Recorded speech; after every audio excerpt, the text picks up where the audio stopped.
Okay, so we're here in the kitchen, making one of my most favourite things to eat in the whole world, my eggplant, Borlotti Bean and avocado dip. And I'm using two of my most beautiful favourite vegetables in the world, eggplant of course and Borlotti beans, and avocado of course, which you can just about put in anything. This is great because what I do is I tend to make a lot of this when I have a bit of time or when eggplant's cheap in the market. And once it's baked, I just put it straight in the freezer in little containers, and it's there 12 months of the year. I don't have to do this. I can just cook my beans and the eggplant's already prepped. I make the dip. I use it for antipasti. I make a quick sauce out of it if I've only got 10 minutes. It's just fantastic. You can use it in everything. So this is what we do. We just peel it basically and slice it. And don't worry about the browning. Eggplant just goes like that anyway. Oxidises a little bit. But once it's cooked, it'll just go that beautiful caramelised, beautiful flavour.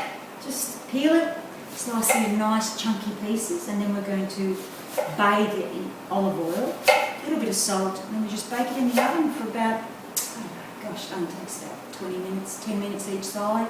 You just want it to sort of colour a little bit. You don't want to overcook because obviously you're cooking it again in whatever you're doing. And just let it cool down in the trays by themselves, and then either put them in a snap lock bag and straight in the freezer, or in little containers. Reusable containers are great.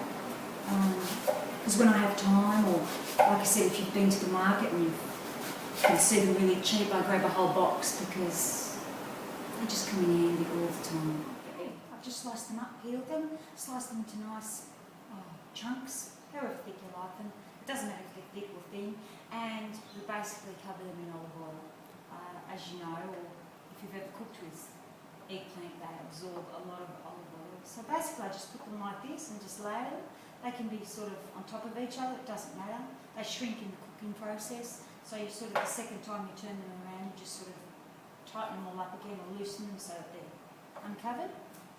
Just like that. Basically pour the olive oil on the tray like this, just turn them over and cover them up. A little bit, we'll just put a little bit more on the top before it goes in the oven anyway, just to make sure they're all wet. Just lay them all on the tray, just neat and tidy. It doesn't have to be neat and tidy, but that's the way I cook. Make sure they're covered in olive oil, and then what we do is we just add a tiny little bit of salt, not too much, just to give it a little bit of flavour. And the salt also brings out the moisture, so they just cook a little bit better, and they caramelise because the natural sugars naturally come out of them. Just like that, just a tiny pinch. If you put too much salt, then they're too salty and then you've just ruined them. But just a tiny pinch of salt. Stick them in an oven. I always put my oven about 180 degrees. And, well, just until they start to colour, which is probably 15, 20 minutes, as long as your oven's preheated.